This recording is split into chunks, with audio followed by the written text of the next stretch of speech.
Aconteceu na terça-feira, 19, na Comissão de Previdência e Família da Câmara dos Deputados, a votação de um projeto de lei, um PL, que visa proibir o casamento homoafetivo, ou seja, entre pessoas do mesmo sexo.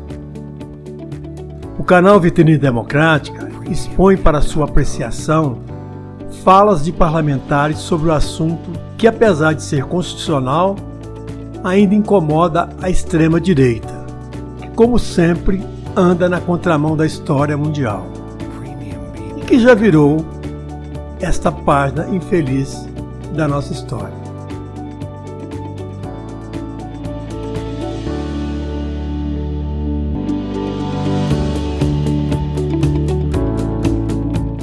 Eu sou conhecido na Bahia, todo mundo me conhece, inclusive como doido. Sempre estive no meio do povo de esquerda, tenho amizade dos dois lados, não me defino nem como direita, nem como esquerda. Agora, sou definido como um dos homens de Deus, respeitando todas as religiões, seja matriz africana, espírita, católica, todos são respeitados e é nossa obrigação constitucional. Todo mundo sabe da minha fala clássica, de que é uma fala, inclusive, universal. Homem nasce como homem com binga, portanto, com pinto, com pênis. Mulher nasce com sua cocota, sua tcheca, portanto, sua vagina. Mesmo com o direito à fantasia, homem, mesmo cortando a binga, não vai ser mulher. Mulher, tapando a cocota, se for possível, não será homem. Todo mundo sabe que... Todo mundo sabe fantasia, respeitando o direito fantasioso de qualquer homem ou mulher querer fazer o que quiser com o seu corpo. Precisamos também do respeito à nossa fé. Nós somos povo religioso, sejamos católicos ou evangélicos, nós cremos, ou umbandista, mas cremos em um Deus que tem uma palavra, nós respeitamos esta palavra. Então, Deus criou naturalmente homem e mulher, que é igual a filhos. Não adianta, pode botar dois homens numa ilha, duas mulheres na próxima ilha, que você chegando lá vai encontrar a mesma coisa. Coloque-se um homem e uma mulher em uma ilha separada, que ao chegar vai encontrar a procriação, vai encontrar a família. Então, homem com homem não procria, mulher com mulher não procria. Essa é a nossa Constituição. Nós não temos nada contra os direitos. Quero cumprimentar a toda a sociedade civil, aos movimentos sociais que estiveram aqui e aguentaram firmemente aos horrores que foram ditos nesta sessão. Estamos aqui desde o meio-dia, talvez os movimentos sociais até mesmo antes, para acompanharmos essa sanha, essa obsessão, quase que um fetiche da perseguição dos direitos de uma comunidade já tão precarizada no Brasil. Não há outra explicação senão uma obsessão fetichista em um país que está com desmatamento brutal, em um país onde há milhões de brasileiros passando fome, em um país onde nós tenhamos uma série de problemas graves, que nós tenhamos passado a tarde inteira aqui para discutir algo que é inconstitucional. Presidente, nobres colegas, nós não podemos confundir o parlamento com os púlpitos de nossas igrejas. Aqui foi buscado usar-se a Bíblia recorrentemente para pregar o ódio, para pregar a intolerância, e nós sabemos que essa é uma interpretação equivocada daqueles que se utilizam da Bíblia para atacar o direito das minorias. Mas o Estado brasileiro é laico. O Estado brasileiro e a discussão dentro do parlamento brasileiro não pode ser movida pelos princípios religiosos. Presidente, eu pediria que Vossa Excelência recompusesse o meu tempo, porque eu ouvi os deputados em silêncio. Pode continuar, o tempo não será recomposto. Obrigada, presidente. Obrigada, presidente.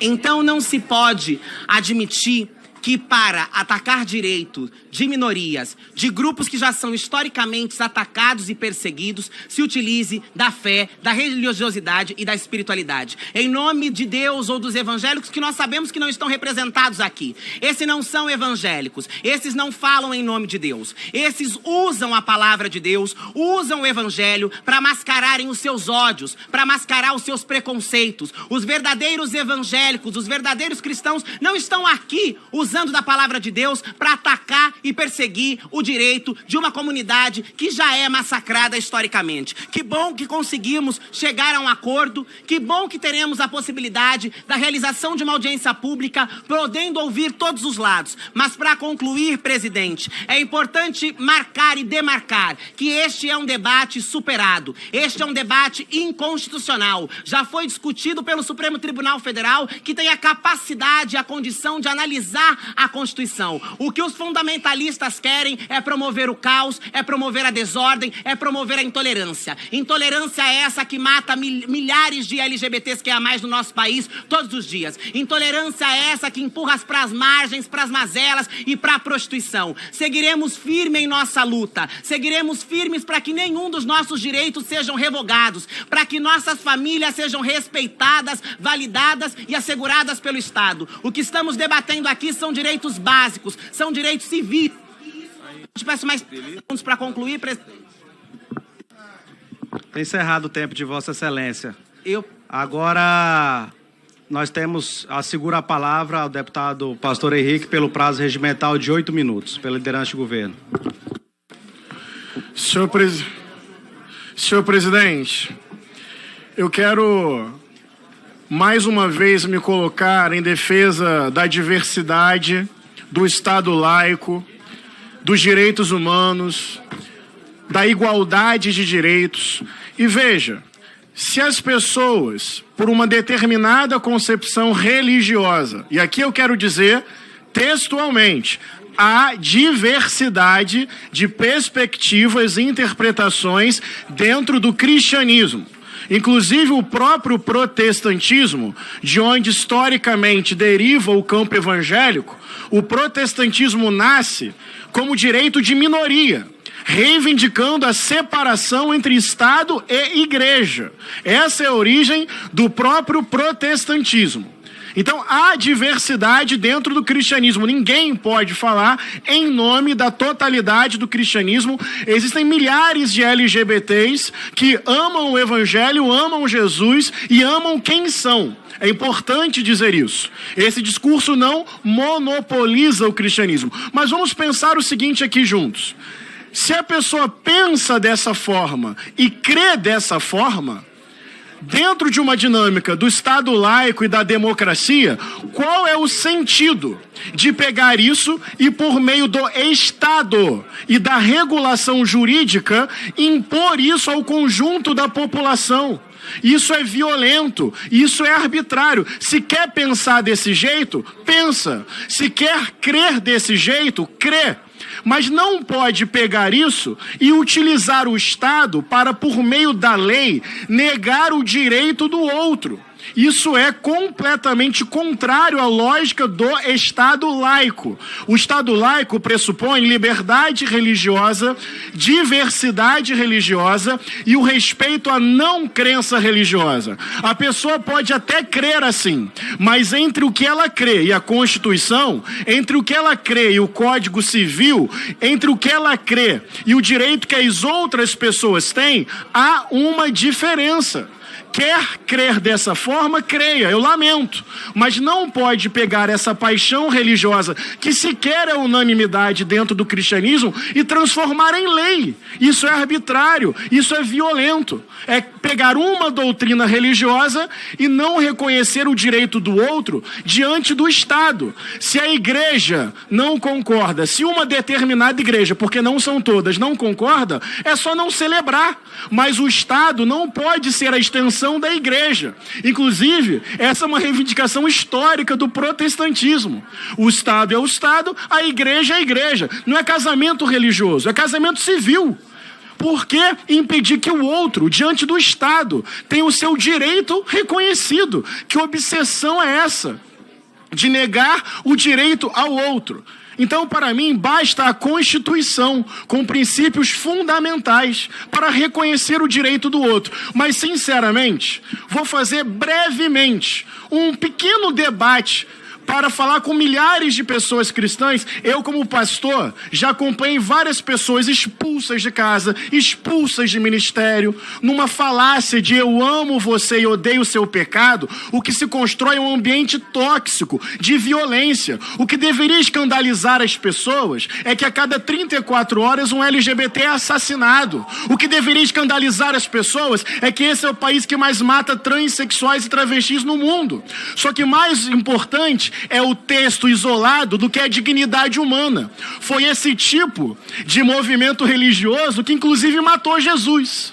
Então, para dialogar com milhares de pessoas cristãs que sofrem por causa do fundamentalismo, olha que curioso, falam em modelo bíblico de família. Bem, vamos lá. Estão se referindo ao modelo de Abraão? 1 marido, 3 esposas mais concubinas. Ou é o modelo de família do rei Davi? 1 marido, 8 esposas mais 20 filhos. Ou é o modelo de Salomão? 1 marido, 700 esposas, 300 concubinas. Ou seja, nem do ponto de vista teológico bíblico faz sentido. Vamos lá. Uma proposta. Vamos pegar o texto de Levítico. É proibido compartilhar a mesma cadeira com mulher menstruada. Qual é a próxima ideia? Transformar isso em lei? Vão pegar um texto isolado de Levítico e vão transformar em lei? Bem, bater no escravo ou deixá-lo morto é proibido. Então tem um texto lá do Êxodo que, em tese, regula sobre a escravidão. Qual é a próxima ideia dos senhores? Pegar um texto bíblico isolado e regular a escravidão no Brasil?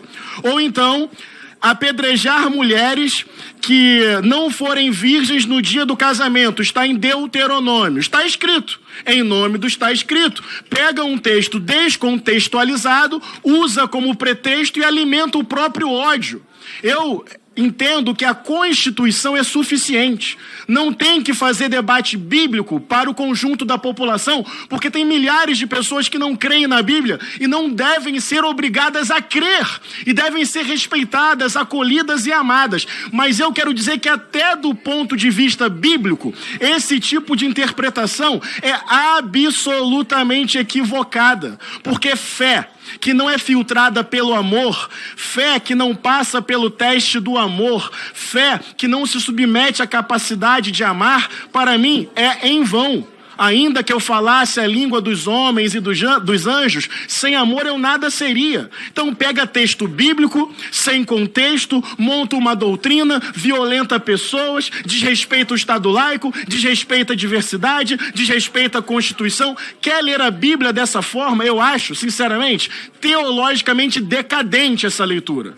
Já pegaram um texto bíblico para colocar a mulher na fogueira da Inquisição. Já pegaram um texto bíblico para dizer que os negros eram inferiores e legitimar a escravização. Já pegaram um texto bíblico para perseguir indígenas. Texto fora de contexto vira pretexto para gente mais apegada ao dogma do que à dignidade humana. Daí fica um moralismo decadente, frio, antipático, hipócrita, escondendo as suas próprias contradições.